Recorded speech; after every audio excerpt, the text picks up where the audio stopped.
ما که حاضر بیاییم چقدر زنه؟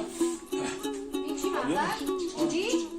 چقدر هر روز جلر نپوشیدی مردک؟ دیروز بود بسمایی جلر نپوشیدی؟ آخه نه همین درست کشید اگه بدون بیام باش بدون ما این کماتون اما ولایت تلفن کردن گفتن که ما حاضر خانت میاییم گفتم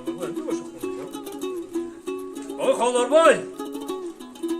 آها بای خالدار بای آها لبای این میهمان آمدم بیا میهمان جان بیا ها این آمد سلامتی بخواهید صادق سلام علیکم خوبه اما طرفات خوب هستین؟ بیا میهمان جان خوش آمدید بیا زنده باشید ما که اینم میهمان ولایت آمدیم گفتم کن انا بابای خالدار بای ما یک سپارش خطی اومدیم روز دیگه ها ما روز دیگه فهمیدیم و میدونیم که شما در خانه‌تون یراق دارید یا استغفر بگویی یک کمانی 2 میله دارید مرمت بیا امورا به دست یاد بسپارین ما بگیریم بریم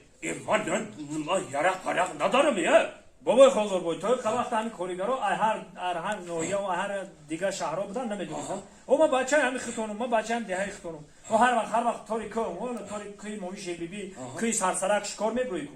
و هم کمان 2 میله تا بیار به دست قانونا رو خودت میدونی قانونا برام که کسانی که یراق دارن آورده بسپرن یه دراغ میگن یک کسی گفته دراغای من یراق من که ندارم آخه من میدونم که هم سالی 41 و 45 هم سالی جنگ بود یک کمان 2 میله آوردگی بیا همو رو به دست یاد بسپر ها ما رو مجبور نکنی که خونه تا بدونیم بکنیم با خالدار با دراغای خیلی من گیتلر دادم تو کمان آورده بود خیلی دراغای آخه ما میدونیم که دارین آخه شما آخه بیا گپ بیچاره نکنی سین آتامایه خالدار بیا مجبورم نکنی که خونه تا بکنم بیار بسپر بخیدیم بریم اکافای کار میگردیم هوا هم گرم شده که بکاو آخه من ندارم یراق فرق بکاو آخه من هیچی ندارم آی خالدار بای من میدونم کمان دارم کمان تا بیا بگی ببرم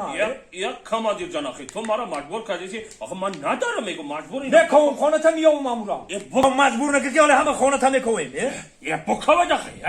آدم صحبت کردم انا انجام خانه ساعت هم گاز خانه ساعت قرم که یه بکاو آخه گپی خوبی نمیفهمم ما دریا پایه انگار تا بجا کردیم 1000 بکاو که به غرض خودم دیگه هیچ کنم میوام پایه انگار